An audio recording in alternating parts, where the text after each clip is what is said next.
صلوات پڑھیے.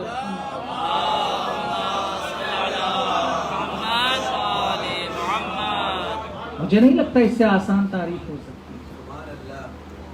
یہی نچوڑ ہے. اچھا وہ یہ بھی کہہ سکتا ہے مولانا جب اتنی زحمت کی ہے آپ نے تو کچھ آیات بھی بیان کر دیجیے. عقیدے کے حوالے سے سب سے مشہور آیت یا ایھا الذین آمنوا اطیعوا اللہ واطیعوا الرسول واولی الامر منکم. اے ایمان لانے والے لوگوں، اللہ کی اطاعت کرو، اس کے رسول کی اطاعت کرو اور اس کی اطاعت کرو جو صاحبان امر ہیں. اب عمل کے اعتبار سے وَأَقِيمُوا الصَّلَاةَ وَآتُوا الزَّكَاةَ وَارْكَعُوا مَعَ الرَّاكِعِينَ سورہ بقرہ کی آیت نمبر 42 ہے، جس میں ارشاد پروردگار ہو رہا ہے کہ نماز قائم کرو، عمل ہے کہ نہیں ہے؟ زکوٰۃ ادا کرو، عمل ہے کہ نہیں ہے؟ وَارْكَعُوا مَعَ الرَّاكِعِينَ ان کے سامنے جھکو جو خدا کے سامنے جھکتے ہیں، یعنی کہ نرمی سے پیش آؤ. ایسا نہ ہو کہ جو خدا کو مانتے نہیں ان کے دروازے پہ تو تم سلامی کرتے ہو، جا کے جو خدا کی بارگاہ میں آ کر سجدے کیا کرتے ان کو دھتکارا کرتے ہو. ایک صلوات پڑھیے بر محمد.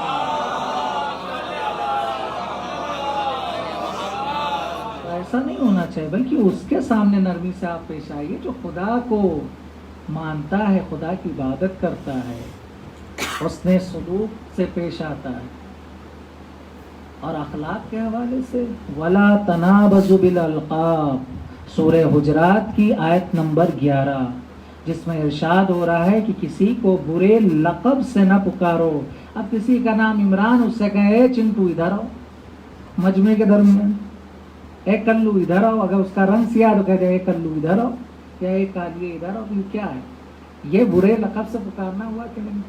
اسی آیت میں کہا گیا ہے کہ عورتیں دوسری عورتوں کا مسخرہ نہ اڑائیں اور مرد دوسرے مردوں کو غلط القاب اور غلط ناموں سے نہ پکاریں. ہو سکتا ہے وہ تمہاری نگاہ میں بے وقات ہوں، لیکن ضروری نہیں کہ خدا کی نگاہ میں بے وقات ہوں. ایک صلوات پڑھیے بر محمد.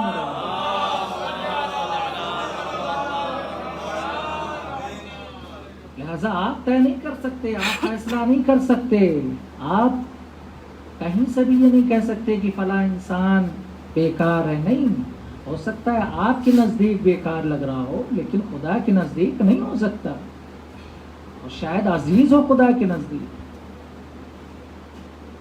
اور دیکھیے کوئی بھی بیان ہو، کسی بھی طرح کے علم کی گفتگو ہو، کسی بھی نقطے پر بحث ہو، کسی بھی اعتبار سے چرچا کی جائے، اہل بیت کا ذکر آنا لازم و واجب و ضروری ہے. اس لیے کہ کسی بھی بیان کو اٹھا لیجئے، کسی بھی کلام کو اٹھا لیجئے، کسی بھی علم کو اٹھا لیجئے، علم کی بہت سی قسمیں ہیں، ان سارے اقسام کو جمع کر لیجئے. ان تمام چیزوں میں اگر اہل بیت کا ذکر نہیں ہے تو وہ بے جان ہوتی ہیں، اہل بیت کا ذکر ہوتا ہے تو اس میں جان پیدا ہوتی ہے. قرآن بھی یہی کہتا ہے کہ اگر ہمیں صحیح طریقے سے سمجھنا ہے تو دامن اہل بیت ضرور تھامنا پڑے گا. اگر دامن اہل بیت نہیں تھام رکھا تو ہم نہیں سمجھ میں آنے والے. ایک صلوات پڑھیے ور محمد.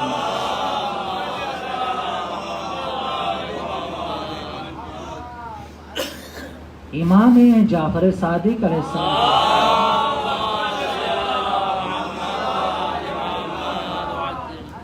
ابو شاکر دیسانی نے آ کر سوال کیا اللہ کے وجود پر کہ اے فرزند رسول، اللہ کے وجود پر دلیل پیش کیجئے. بہت آسان سی مثال امام نے پیش کی. کہا کہ تم تصور کرو کہ ایک ایسا قلعہ ہے جس میں ایک بھی دروازہ نہیں، چاروں طرف سے بند، اس طرح سے بند ہے کہ اس میں کوئی داخل ہی نہیں ہو سکتا، حتیٰ کہ ہوا بھی اس میں نہیں جا سکتی. اور پھر یہ بھی تصور کر لو، یہ بھی سوچ لو کہ اس کے اندر ایک طرف چاندی ہے، دوسری طرف سونا ہے. چاندی سونے پہ غالب نہیں آ رہی، سونا چاندی سے نہیں مل رہا ہے. اور پھر یہ بھی تصور کرو کہ کچھ دن کے بعد اس میں سے کوئی مخلوق باہر نکلے بولتی ہوئی، تو یہ بتاؤ خدا کے علاوہ کون ہے جو اس طرح کر کے دکھا سکتا ہے؟ اس نے کہا کہ فرزند رسول، آپ نے کہا تصور کرو ایسے قلعے کے بارے میں جس میں دروازہ نہ ہو، اس طرح بند ہو کہ کوئی داخل بھی نہ ہو سکے، میں نے تصور کر لیا۔ آپ نے کہا کہ تصور کرو اس میں چاندی ہے، میں نے تصور کر لیا۔ آپ نے کہا تصور کرو اس میں سونا ہے، میں نے تصور کر لیا۔ آپ نے کہا تصور کرو اس میں سے کچھ دن کے بعد ایک زندہ مخلوق کلام کرتے ہوئے باہر آئے، میں نے تصور کر لیا، لیکن کیا دنیا میں اس کی کوئی مثال ہے؟ امام نے کہا بے شک۔ ایک مرغے کے انڈے کو اٹھایا اور کہا یہ ہے بند قلعہ، اس کے اندر جو چاندی ہے وہ ہے سفیدی، اس کے اندر جو سونا ہے وہ ہے زردی، لیکن چند دنوں کے بعد اس میں سے بولتی ہوئی مخلوق، کلام کرتی ہوئی مخلوق باہر نکلے گی۔ اب بتاؤ یہ خدا کے علاوہ اور کون کر سکتا ہے؟ اس نے کہا اب میں نے سمجھ لیا کہ خدا کی ذات ہے اور وہی یہ کر سکتی ہے۔ ایک صلوات پڑھیے۔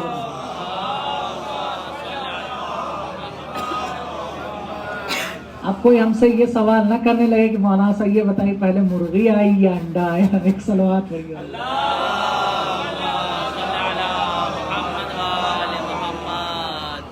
عمل کے اعتبار سے توحید کی مثال ایک چھوٹی سی دے دی عقیدے کے حوالے سے۔ عمل کے اعتبار سے ایک شخص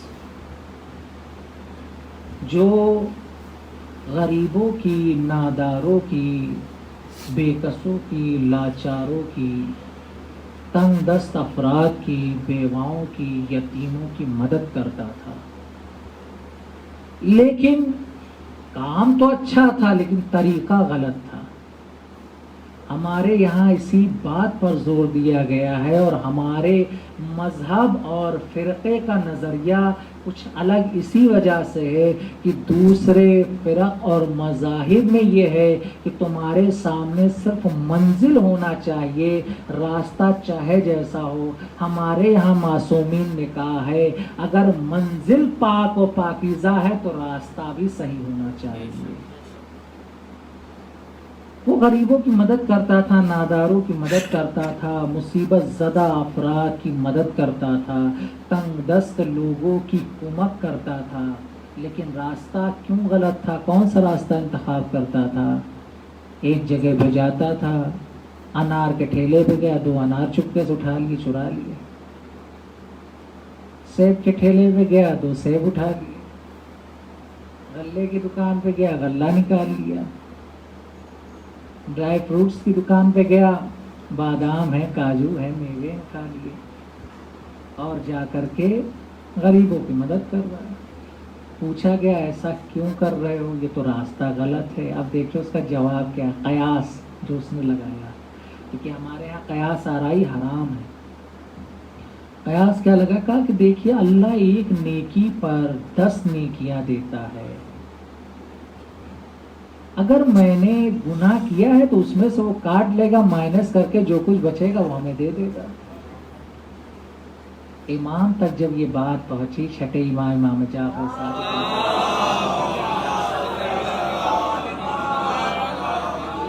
تو امام نے کہا کہ جو تم کام کر رہے ہو، جو مدد کر رہے ہو وہ تو صحیح ہے، جو طریقہ اختیار کر رہے ہو یہ غلط ہے۔ کہا مولا کیسے غلط ہو سکتا ہے؟ امام کے بھی سامنے ویسے ہی گفتگو کرنے لگا۔ امام نے کہا تم جو بات کر رہے ہو یہ دراصل غلط ہے، تم یہ کیوں نہیں سوچ رہے ہو کہ تم نے جو گناہ کیا اس میں دیگر افراد کو بھی شریک کر رہے ہو؟ وہ الگ بات ہے کہ وہ گناہ میں شامل نہیں ہو رہے ہیں، وہ گنہگار نہیں ہو رہے ہیں، لیکن تم اس کے ذمہ دار بن رہے ہو، اس لیے کہ وہ جتنا تناول کریں گے وہ الگ بات ہے کہ اس کی سزا کے وہ مستحق نہیں قرار پائیں گے، لیکن تمہیں ضرور سزا دی جائے گی، اس لیے کہ تم نے غلط طریقے سے کسی کام کو انجام دے کر کے کسی چیز کو حاصل کیا ہے، حاصل کر کے دوسرے کو اس میں شریک کیا ہے، شریک تم نے بنایا ہے، ذمہ دار تم ہوگے، اگر ان کو علم ہو جائے گا تو وہ بھی اس کے ذمہ دار ہوگے۔ ایک صلوات پڑھیے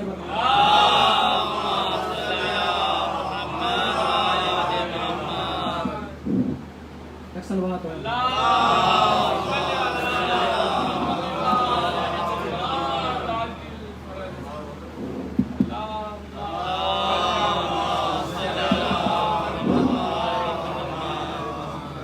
لہذا اگر منزل نتیجہ اچھا ہے تو راستہ بھی انتخاب کرنا پڑے گا صحیح ہو، تب عمل قابل قبول ہے۔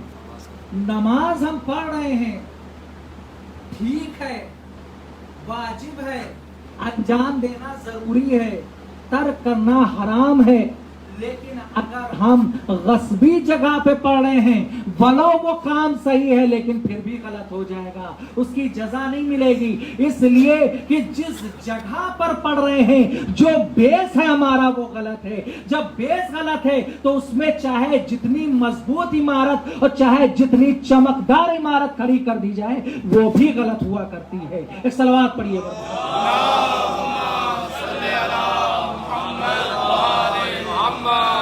لہذا اگر نتیجہ اچھا ہے تو اس کے لیے ضروری ہے کہ راستہ بھی اچھا ہو۔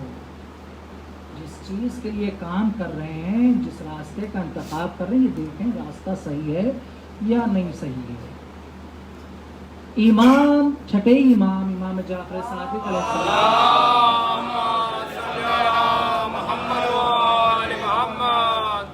سفر کر رہے ہیں، بازار کی طرف آئے ہیں، ان کا دوست، ان کا عزیز، ان کا رفیق، ان کا صدیق ان کے ساتھ ہے، اور امام کا غلام بھی ساتھ ہے۔ امام آگے بڑھ گئے، دوست پیچھے رہ گیا، اور وہ دوست غلام کا انتظار کرنے لگا۔ جب غلام کو آنے میں دیری ہوئی تو اس نے غلط الفاظ سے اس کو مخاطب کیا، کہا کہ تم غیر حلال ہو۔ اس کے دل پہ یہ بات ہے۔ امام نے اس بات کو سن لیا، میں نے کہا نا وَلَا تَنَابَزُوا بِالْأَلْقَابِ، کسی کو برے لقب سے، برے ناموں سے مت پکارو۔ امام نے سن لیا، کہا کہ تمہیں کس نے اجازت دی کہ تم اس طرح سے کسی کو مخاطب کرو؟ کس نے تم سے کہہ دیا؟ تو کہا مولا میں نے غلط کیا کیا؟ یہ تو حالت کفر میں پیدا ہوا تھا، حالت کفر میں اس نے عقد کیا، اب یہ مسلمان ہوا تو ہے تو غلط ہی۔ امام نے کہا کہ یہ حالت کفر میں تھا، یہ بات صحیح ہے، حالت کفر میں یہ پیدا ہوا، یہ بھی بات صحیح ہے، حالت کفر میں رہتے ہوئے اس نے عقد کیا، یہ بھی صحیح ہے، لیکن اگر یہ اپنے مذہب کے، اپنے دھرم کے رسومات و آئین کے اعتبار سے عمل نہ کرتا تو ہم کہتے یہ زانی بھی ہے یا بد کردار بھی ہے، لیکن اس نے اپنے دھرم کا پاس و لحاظ رکھتے ہوئے، اپنے ریلیجن کا پاس و لحاظ رکھتے ہوئے، اپنے مذہب کے آئین پر عمل کرتے ہوئے عقد کیا، نکاح کیا، لہذا اس نے جو کام حالت کفر میں کیا تھا وہ صحیح ہے، اب تمہیں حق نہیں بنتا کہ اس کو کچھ غلط کرو۔ بہت سے افراد سوال کرتے ہیں کہ یہ بتائیے کہ جو اہل حدود ہیں، جو مسلمان نہیں ہیں لیکن نیک اعمال انجام دیتے ہیں، نیک افعال انجام دیتے ہیں، ان کا کیا نتیجہ ہے؟ انہوں نے تو کبھی جھوٹ نہیں بولا، انہوں نے کسی کو دھوکہ نہیں دیا، انہوں نے غیبت نہیں کی، انہوں نے چوری نہیں کی، انہوں نے دوسروں کی مدد کی، انہوں نے گھر بنوائے، انہوں نے دھرمشالائیں بنوائی، انہوں نے بزرگوں کے لیے سنستھائیں بنوائی، انہوں نے علمی کام کیا، انہوں نے درسگاہیں کھولی، انہوں نے یونیورسٹی قائم کی۔ کہا ایسے لوگ اگرچہ کلمہ لا الہ الا اللہ پڑھنے والے نہیں تھے، اگرچہ کلمہ محمد رسول اللہ پڑھنے والے نہیں تھے، لیکن اعمال ان کے اچھے تھے، وہ کہاں جائیں گے؟ ان کا نتیجہ ویسا ہی ہے جیسا حاتم طائی کا ہے۔ مولا علی سے سوال کیا گیا تھا کہ مولا حاتم تو بڑا سخی تھا، امام نے کہا وہ سخی تھا یہ الگ بات ہے لیکن جہنم میں ہے۔ کہا کہ سخاوت اتنی زیادہ کرتا تھا پھر بھی جہنم میں؟ کہا ہاں جہنم میں اس لیے ہے چونکہ اس نے اللہ کا اقرار نہیں کیا تھا، رسول کی رسالت کی گواہی نہیں دی تھی، لیکن وہ جہنم کی آگ اسے نقصان نہیں پہنچائے گی، اس لیے کہ وہ نقصان پہنچانا بھی چاہے گی تو اس کے عمل نیک ہے جو اس کو بچا لیتے ہیں۔ ایک صلوات پڑھیے بر محمد۔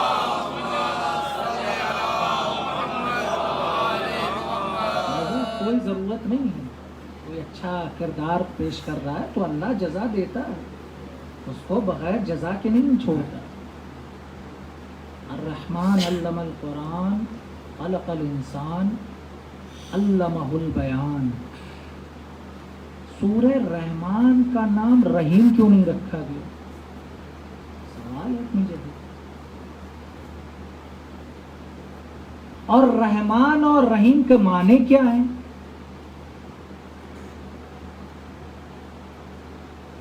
یہ بھی ایک سوال ہے.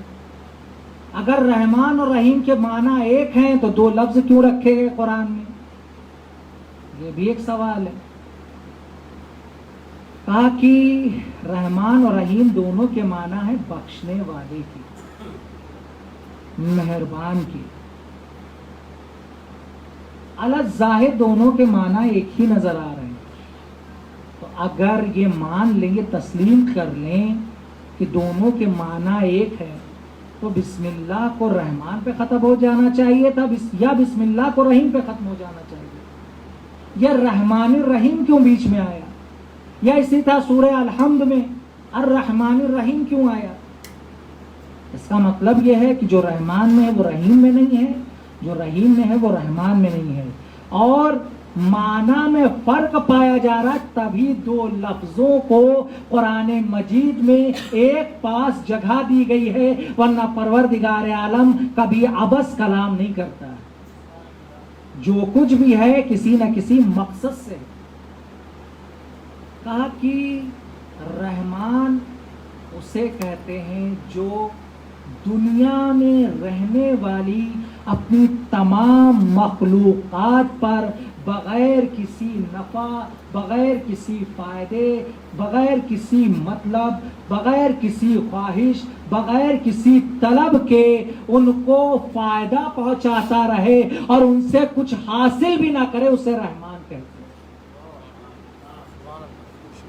اب کوئی یہ سوال نہ کرے کہ ہم تو اللہ کو مانتے ہیں، ہم تو اللہ کو سجدہ کرتے ہیں، ہم تو لا الہ الا اللہ پڑھتے ہیں، ہم تو محمد رسول اللہ پڑھتے ہیں، ہم تو 5 وقت کی نماز پڑھتے ہیں، ہم تو خمس بھی ادا کرتے ہیں، ہم تو زکوٰۃ بھی نکالتے ہیں، ہم تو نیکیاں بھی کرتے ہیں، ہم تو غیبتیں بھی نہیں کرتے، ہم تو چغل خوری بھی نہیں کرتے، ہم تو امر بالمعروف کرتے ہیں، ہم تو نہی عن المنکر بھی کرتے ہیں، ہم لوگوں کو برائی سے بھی روکتے ہیں، خود بھی اپنے آپ کو برائی سے روکتے ہیں، ہم نیکیاں کرتے ہیں، دوسروں کو نیکیاں کرنے پہ ترغیب دلاتے ہیں، لوگوں کو ابھارتے بھی ہیں. میں کسی کی غیبت نہ سنتا ہوں، نہ غیبت کرتا ہوں، نہ کسی کی چغل خوری سنتا ہوں، نہ چغل خوری کرتا ہوں، نہ کسی کے تجسس کرتا ہوں، نہ تجسس کرنے کی اجازت دیتا ہوں، نہ کسی کی جاسوسی کرتا ہوں، نہ جاسوسی کرنے کی اجازت دیتا ہوں، نہ کسی کی باتوں میں کان لگاتا ہوں، نہ کان لگانے کی اجازت دیتا ہوں، نہ کسی کے گھر میں بغیر اجازت کے اندر داخل ہوتا ہوں، نہ میں اس بات پر راضی ہوتا ہوں کہ کوئی ہمارے گھر میں بغیر دخل بات کیے ہوئے داخل ہو جائے. تو پھر کیا وجہ ہے کہ جو سارے کام غلط افعال انجام دیتا ہے خدا اسے سلطنتیں دیے پڑا ہے، جسے نبوت بھی عطا کیے ہوئے ہے، کردار بھی اچھا ہے، لیکن وہ خانہ بدوشی کی زندگی گزار رہا ہے. عجب نہیں، پروردگار عالم آواز دے. میں یہی تو بتانا چاہتا ہوں، یہ جو لفظ رحمان رکھا ہے وہ اسی لیے کہ دنیا میں جتنی بھی مخلوقات ہے میں سب کے لیے رحمان ہوں، لیکن قیامت کے دن، محشر کے دن ان کے ساتھ میں محبت سے اور مودت سے پیش آؤں گا اور ان کو جزا دوں گا جو دنیا میں رہ کر مجھے یاد رکھے ہوئے تھے، میرا سجدہ کیے ہوئے تھے. صلوات پڑھیے بر محمد.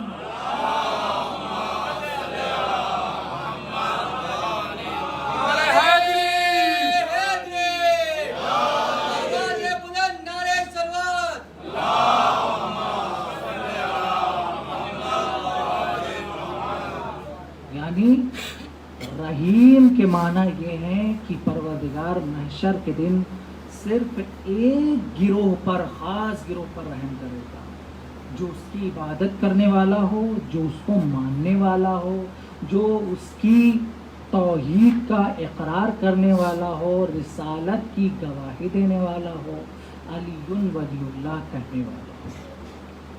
عزیزان محترم، سورہ رحمان میں ایک آیت ہے جو 21 مرتبہ آئی ہے.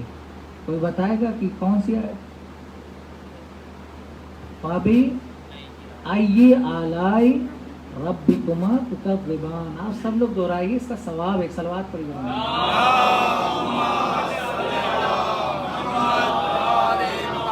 ایک اچھی بات آپ کی خدمت پیش کر دوں، دلی والوں نے 1 گھنٹے پڑھنے کا وعدہ ڈلوا دیے، صلوات پڑھیے۔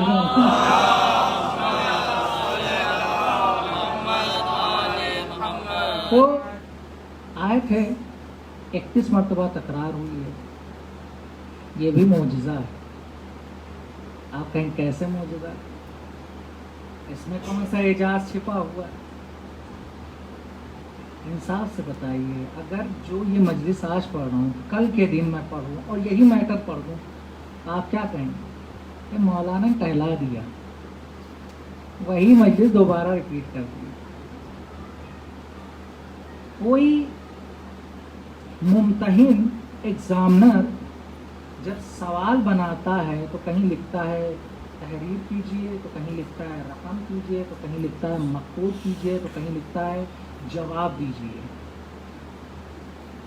ہر بار یہ نہیں لکھتا کہ جواب دیجئے جواب دیجئے جواب دیجئے، اس لیے کہ پڑھنے والے پر گراں گزرے گا۔ تقریر میں اگر ریپیٹیشن آ جائے تو گراں گزرتا ہے، کسی لفظ کی تکرار ہونے لگے تو انسان کے ذہن پر گراں گزرتا ہے، وہ سوچتا ہے کہ اب یہ لفظ دوبارہ نہ آئے۔ یہی تو معجزہ ہے قرآن مجید کا، کہ اگر مخلوق کے کلام میں تکرار ہو تو ذہن انسانی سننے کے لیے تیار نہیں ہوتا، لیکن اگر خالق کے کلام میں تکرار ہو تو ذہن بھی سکون پاتا ہے اور دل کو لذت بھی ملتی رہتی ہے۔ ایک صلوات پڑھیے محمد۔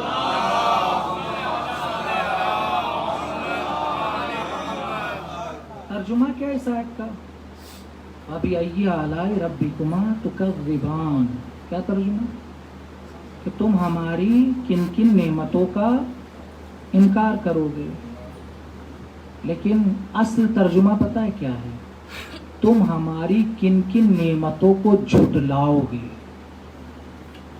انکار کرنا الگ ہوتا ہے، جھٹلانا الگ ہوتا ہے۔ اگر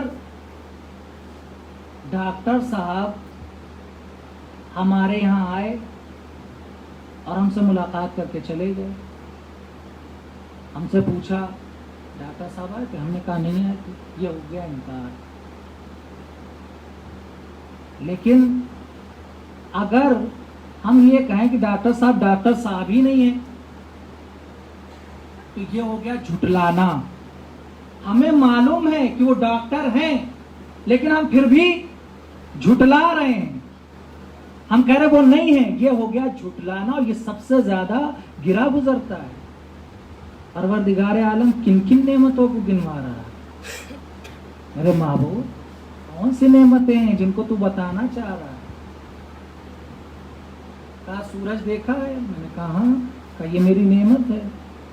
چاند دیکھا ہے، کہا ہاں یہ میری نعمت ہے۔ ستارے دیکھیں، کہا ہاں یہ میری نعمت ہے۔ آسمان دیکھا، ہم نے کہا ہاں یہ میری نعمت ہے۔ زمین دیکھی، ہم نے کہا اس پہ تو روز چلتا ہوں، کہا یہ میری نعمت ہے۔ دریا دیکھا، میں نے کہا ہاں، کہا یہ میری نعمت ہے۔ درخت دیکھے، میں نے کہا ہاں ان سے تو مجھے سکون ملتا ہے، کہا یہ میری نعمت ہے۔ چرند دیکھے، میں نے کہا یہ میری نعمت ہے۔ پرند دیکھے، میں نے کہا ان کی چہچہاٹ سے ہی تو میری آنکھ کھلتی ہے، یہ بھی میری نعمت ہے۔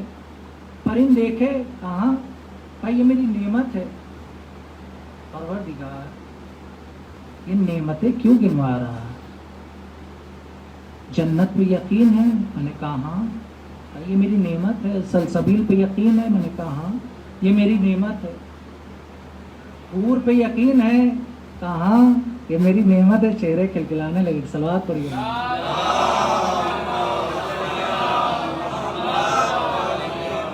حور و غلمان پر یقین ہے، ہم نے کہا ہاں۔ پروردگار کہہ رہا ہے یہ میری نعمت ہے۔ کوثر پہ یقین ہے، میں نے کہا ہاں، کہا یہ میری نعمت ہے۔ حوض کوثر پہ یقین ہے، میں نے کہا ہاں، کہا یہ میری نعمت ہے۔ ساقی کوثر سے ملاقات ہوگی، میں نے کہا ہاں، کہا یہ بھی میری نعمت ہے۔ صلوات پڑھیے گا محمد۔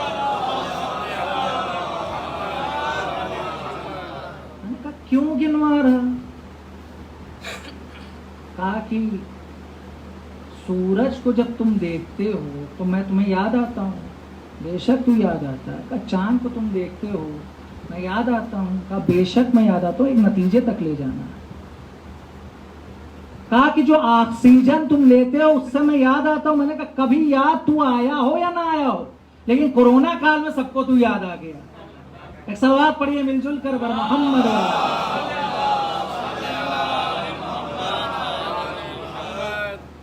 کہا کہ جب عالم تشنگی میں تم تڑپ رہے تھے، دل بے چین ہو رہا تھا، جب پانی تمہارے سامنے پیش کیا گیا، ہم تمہیں یاد آئے یا نہیں آئے؟ میں نے کہا پروردگار تو ہر نعمت پہ مجھے یاد آتا ہے، مگر سوال اس بندے حقیر کا یہ ہے تجھ سے کہ تو یہ یاد دہانی کیوں کرا رہا ہے؟ کہا یاد دہانی اس لیے کروا رہا ہوں کہ جب کل کے دن تم میری بارگاہ میں آؤ تو یہ نہ کہنا کہ مالک ہم بھول گئے تھے.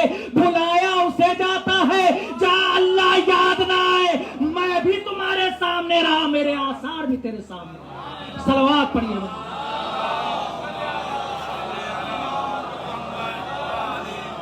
قرآن مجید جو ہے ہر اعتبار سے آپ کو اہل بیت اور خدا سے نزدیک رکھے گا، دور نہیں جانے دے گا.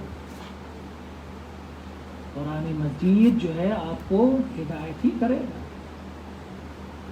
آپ کو برطرف نہیں ہونے دے گا، اس سے الگ نہیں جانے دے گا. اچھا انصاف سے بتائیے کہ اللہ کے کتنے نام ہیں؟ کوئی بتائے گا؟ تیز بولیے. 99. سب راضی ہیں کہ 99 نام؟ سب ہیں راضی؟ اگر راضی تو ایک باز بلند صلوات پڑھیے.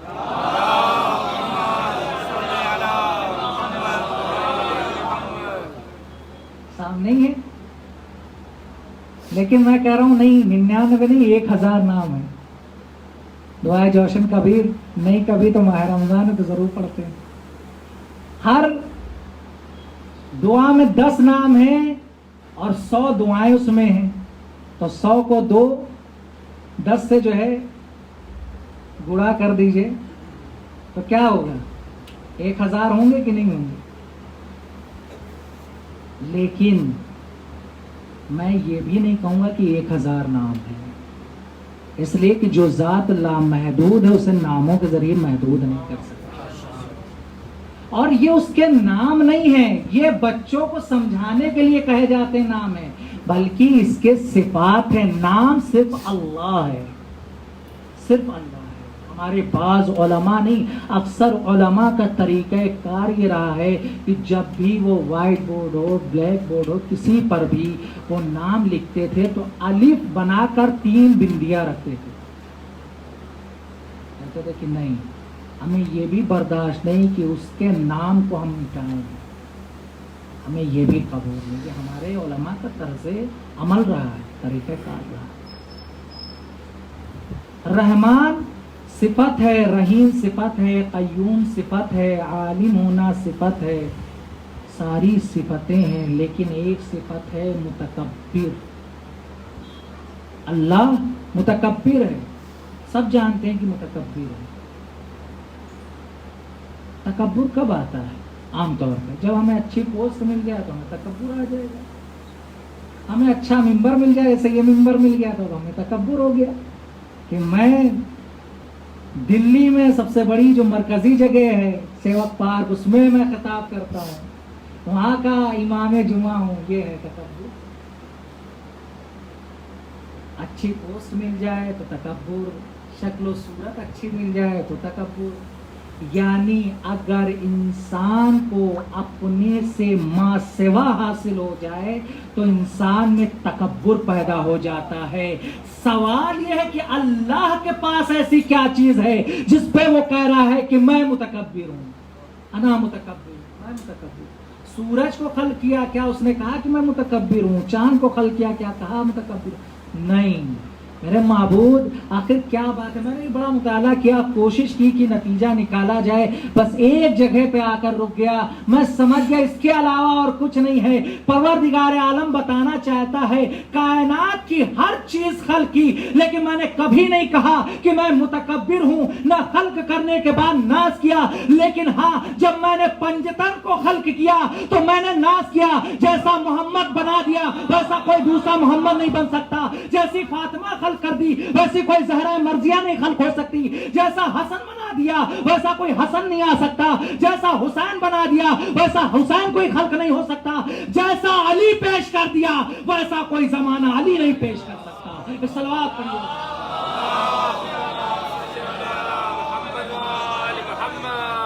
ایک اور مل جل کر باوجہ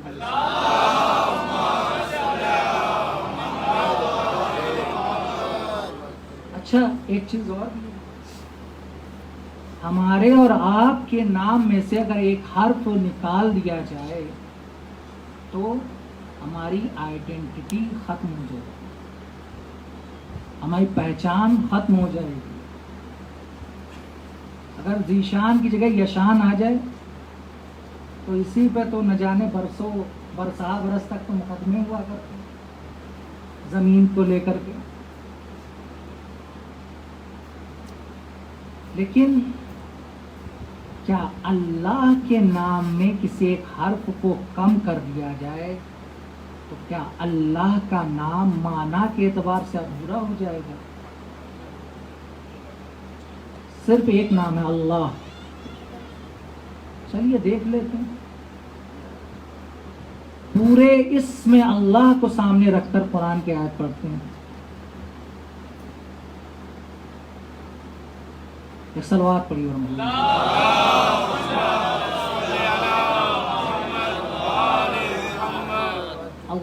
لا الہ الا هو الحی القیوم۔ اللہ پورا آیا کہ نہیں آیا؟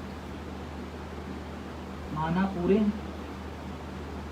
اس میں سے اگر الف کم کر دیں تو کیا ہوا؟ للہ۔ آپ دیکھتے ہیں معنی پہ کوئی فرق پڑے گا؟ یسبح للہ ما فی السماوات و ما فی الارض، زمین اور آسمان کے درمیان جتنی بھی چیزیں سب اللہ کی تسبیح کرتی ہیں۔ تو اللہ پر، اس کے نام پر کوئی فرق نہیں آیا، یہ للہ تھا۔ چلیے ایک لام اور ختم کر دیں، اب کیا بچا؟ لہو۔ آیت آگے بڑھ کے سہارا دیتی، لہ الملک و لہ الحمد، اسی کی بادشاہت ہے اور اسی کی تعریف بھی ہے۔ اس کا مطلب یہ ہے کہ ابھی بھی معنی میں کوئی فرق نہیں آیا۔ چلیے اس لام کو بھی ہٹا دیں، خالی ہا بچا، یعنی ہوا هو الذی بعث فی الامیین رسولا منہم یتلو علیہم آیاتہ ویزکیہم ویعلمہم الکتاب والحکمہ وان کانوا من قبل لفی ضلال مبین۔ ہوا یعنی وہ خدا جس نے تمام مومنین کے درمیان سے ایک انسان کو منتخب کیا، اور منتخب کرنے کے بعد اسے رسالت کے منصب سے، اسے رسالت کا منصب دے دیا۔ معلوم ہوا کہ پروردگار عالم کے نام میں کوئی فرق پیدا نہیں ہو رہا ہے، چاہے الف ہٹا دیا جائے، چاہے لام ہٹا دیا جائے، چاہے دونوں لام ختم کر دیا جائیں، چاہے ایک ہے پر اکتفا کر لیا جائے۔ ایک صلوات پڑھیے مل جل کر۔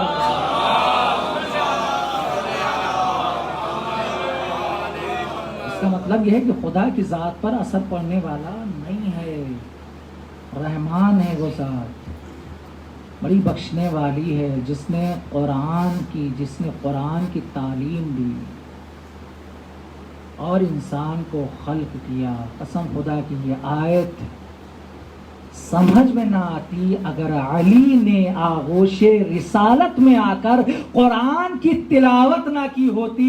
یہ قرآن کی تلاوت کر کے علی بتانا چاہتے ہیں کہ میں ہی وہ ہوں جس کے مہربان خدا نے پہلے قرآن کی تعلیم دی، پھر مجھے دنیا میں بھیجا، اور جب آغوش رسالت میں آیا تو قوت گویائی عطا کر دی۔ ایک صلوات پڑھیے بر محمد۔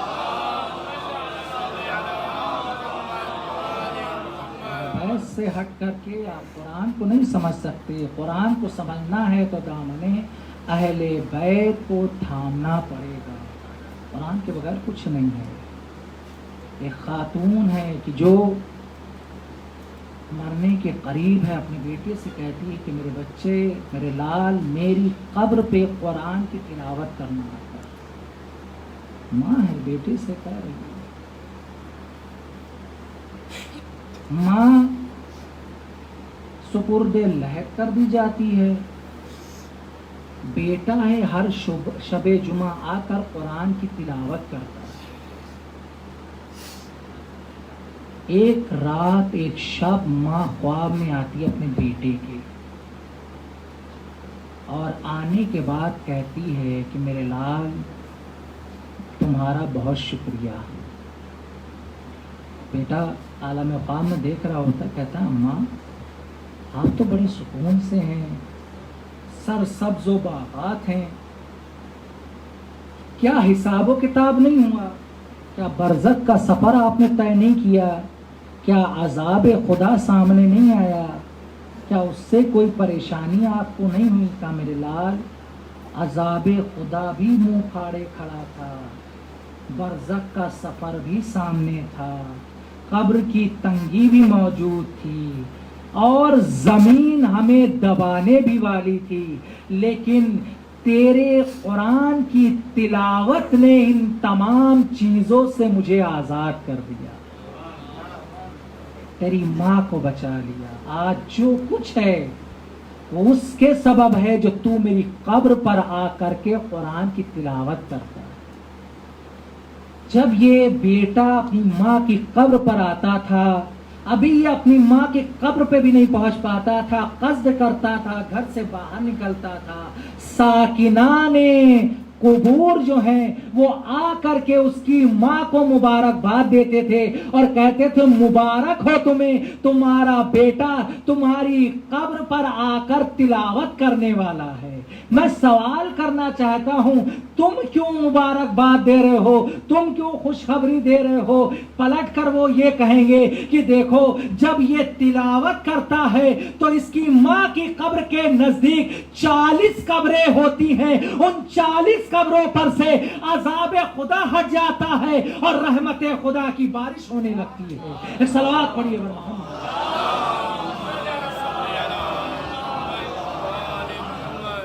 یہ پروردگار عالم کے کلام کا اثر کہ عذاب کو بھی برطرف کر دے. میرے لال تم اسی طرح تلاوت کرتے رہنا. اب وہ ساکنان قبور بھی اس کے خواب میں آتے ہیں کہ پوچھتا تم کون ہو، آپ کہاں سے آئیں گے؟ لوگ کہتے ہیں کہ تمہاری ماں جہاں پر دفن ہے وہیں پر ہم بھی دفن کیے گئے ہیں، ہمارا بھی مدفن ہے. جب تم تلاوت کرتے ہو آ کر تو تمہارے تلاوت کی وجہ سے پروردگار عالم ہماری قبروں سے بھی عذاب کو برطرف کر دیتا ہے اور رحمت کو نازل کرنے لگتا ہے. ہم تمہیں مبارکباد دیتے ہیں اور تم سے گزارش کرتے ہیں کہ تم اسی طرح جس طرح ہر شب جمعہ اپنی ماں کی قبر پر آ کر قرآن کی تلاوت کرتے ہو، اسی طرح آتے رہنا. اس قرآن کی تلاوت کو ترک نہ کرنا. شہزادی نے بھی مولا علی سے کہا تھا کہ میرے والی و وارث اے علی میری قبر پر آ کر قرآن کی تلاوت ضرور کرنا. یہ روایت تو سب نے سنی ہے، لیکن اس کے علاوہ بھی ہے کہا کہ علی سورہ یاسین کی تلاوت ضرور کرنا، سورہ یاسین کو ضرور پڑھنا. 3 معصوم ہیں جنہوں نے چیخ مار کے گریہ کیا ہے. ایک علی ہیں، دوسرے علی ابن الحسین ہیں، تیسرے محمد باقر ہیں. علی ابن الحسین کے جنازے کو غسل دیا جا رہا ہے، امام باقر اپنے ہاتھوں سے غسل دیتے ہیں. جیسے ہی غسل دینے لگے ایک مرتبہ چیخ مار کے روتے ہیں. باہر جو اصحاب موجود ہیں دوڑ کے آتے ہیں, کہتے ہیں فرزند رسول آخر گریا کس بات کا؟ وہ بھی اس بے قراری سے, اس بے چینی سے.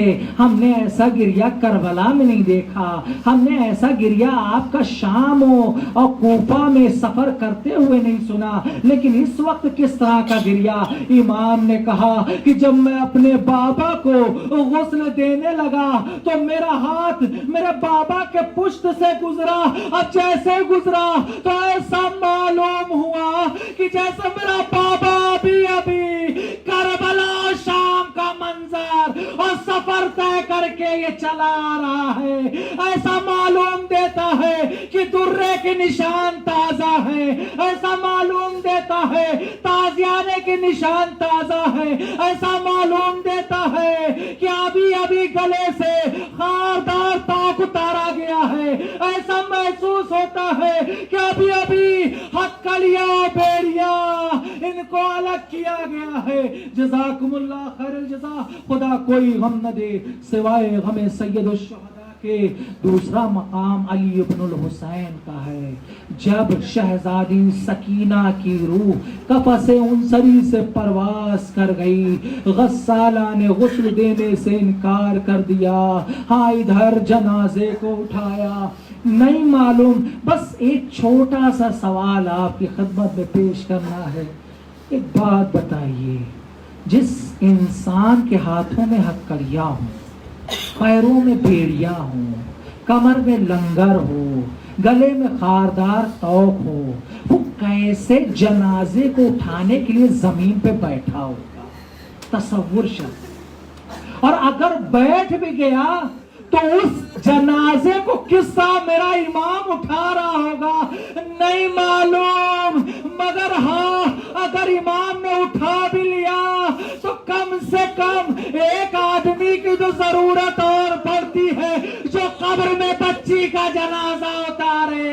لیکن یا میرا مولا آنکھوں سے آنسو بارا, ایک آواز بلند ہوئی, میرے لال میری بچی کو میرے حوالے کر دے. کیا دیکھا سید سجاد نے؟ قبر سے 2 ہاتھ برآمد ہوئے. میرے امام نے بابا کے سپرد سکینہ کے لاشے کو کیا. اے بابا معاف کرنا, عجب نہیں زینب کی آواز آئی ہو, اے بھیا میں آپ کی امانت کو سنبھال نہ سکتا. جزاکم اللہ خیر الجزا. خدا کوئی غم نہ دے سوائے غم سید الشہداء کی. تیسرا مقام علی مرتضیٰ کا ہے.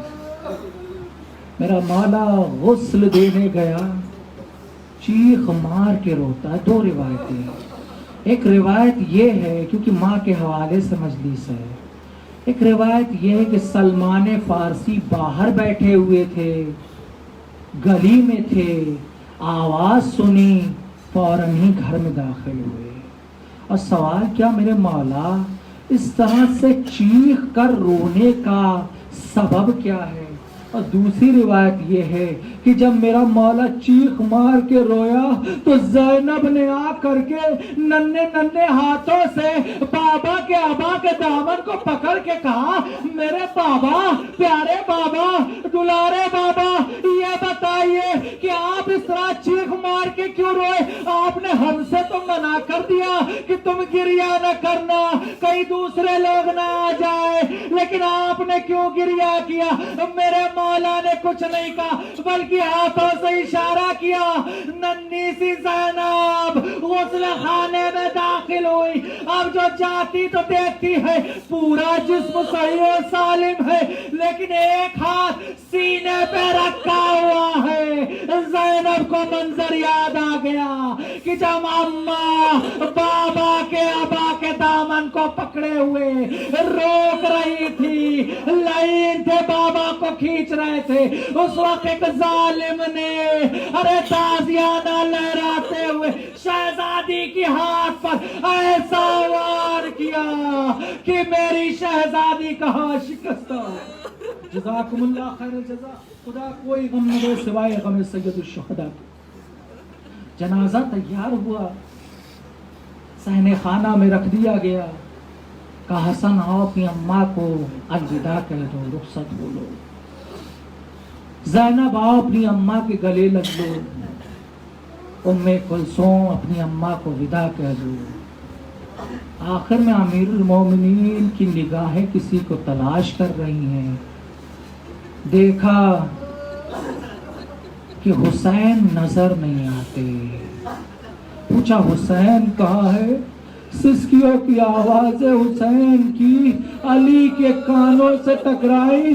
دیکھا حسین ایک کونے میں بیٹھے ہوئے گریا کر رہے ہیں. علی نے کہا میرے لال اماں کو رخصت نہیں کرو گے؟ حسین نے کہا بابا جب تک اماں نہ بلائیں گی تب تک حسین نہ جائے گا. اتنا سننا تھا بندے کفن ٹوٹے، اے میرے لال آ جا، میرے حسین میری آغوش سے لگ جا. اتنا سننا تھا. حسین دوڑے ہوئے پہنچے، اماں کے گلے لگے.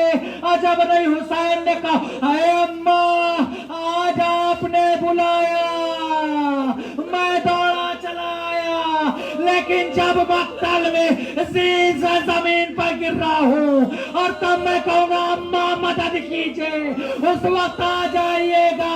شاید زہرا نے کہا اے میرے لال تیری ماں اس وقت اپنی آغوش پھیلائے ہوئے تجھے اپنی آغوش میں لے گی.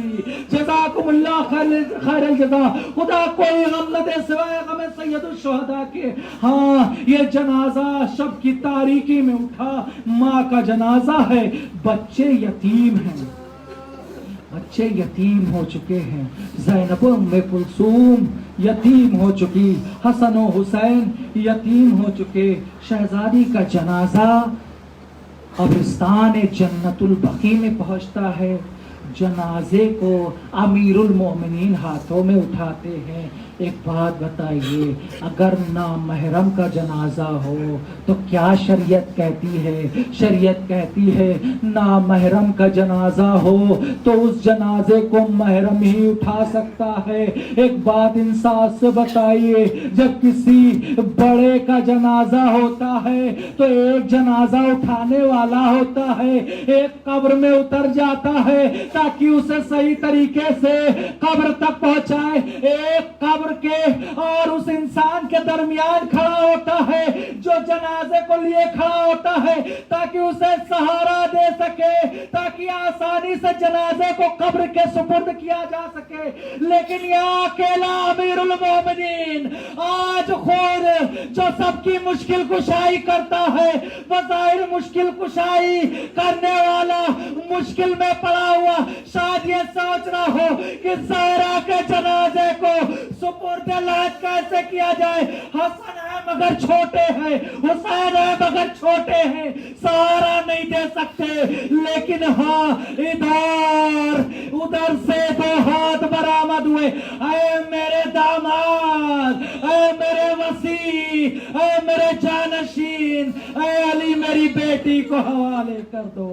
عجب نہیں علی نے کہا ہو اے مولا مجھے معاف کرنا، میں آپ کی امانت کو، آپ کی بیٹی کو سنبھال نہ سکا. انا للہ و انا الیہ و تسلیما لامرہ. پروردگار تجھے واسطہ ہے بیت علیہ السلام کا جہاں جہاں بھی تمام مخلوقات ہیں، شیعان حیدر کرار ہیں، محبان اہل بیت ہیں، ماتم داران سید الشہداء ہیں، علماء اکرام ہیں، مراجع اعظام ہیں، دوست احباب رشتہ دار خاندان والے ہم سب کے ہیں، مظلوم افراد ان سب کی جان و مال و عزت و آبرو کی حفاظت فرما. پروردگارہ ظالمین میں اگر کوئی قابل اصلاح ہے تو اس کی اصلاح فرما، نہ تمام ظالمین کو نیست و نابود فرما. پروردگارہ تجھ واسطہ اہل بیت علیہ السلام کا جو بے روزگار ان کی روزی لگا دے، جو باروزگار ان کی روزی میں برکت عطا فرما.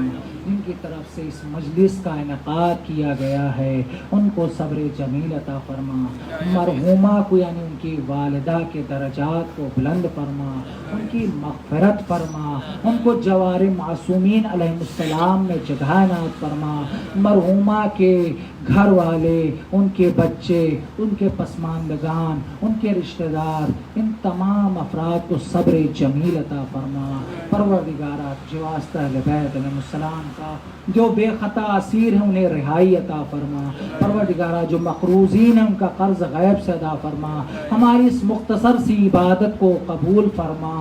پروردگارہ تو بہت ہی مہربان اور رحمان اور رحیم ہے۔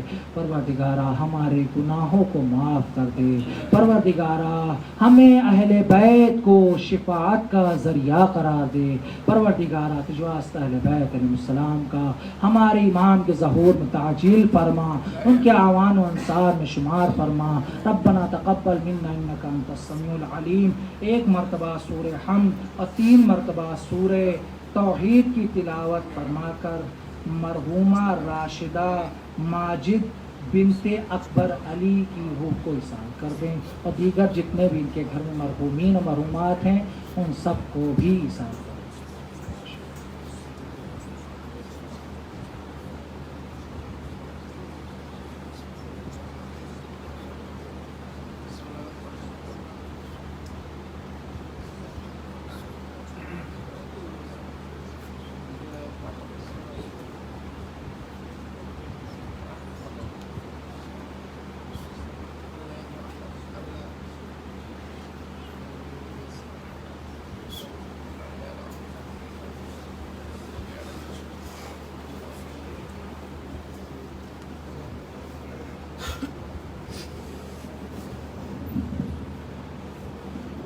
السلام علیکم یا ابا عبداللہ، السلام علیکم یا ابن رسول اللہ، السلام علیکم ورحمۃ اللہ وبرکاتہ، السلام علیکم مولانا یا غریب الغرباء، السلام علیکم یا معین الضعفاء والفقراء، السلام علیکم یا شمس الشموس، السلام علیکم یا انیس النفوس، السلام علیکم ورحمۃ اللہ وبرکاتہ، السلام علیکم مولانا یا صاحب العصر والزمان، السلام علیکم یا خلیفۃ الرحمن، السلام علیکم یا مظہر الایمان، السلام علیکم امام الانس والجان، عجل اللہ تعالی فرجک وسہل اللہ تعالی مخرجک وظہورک، السلام علیکم ورحمۃ اللہ وبرکاتہ۔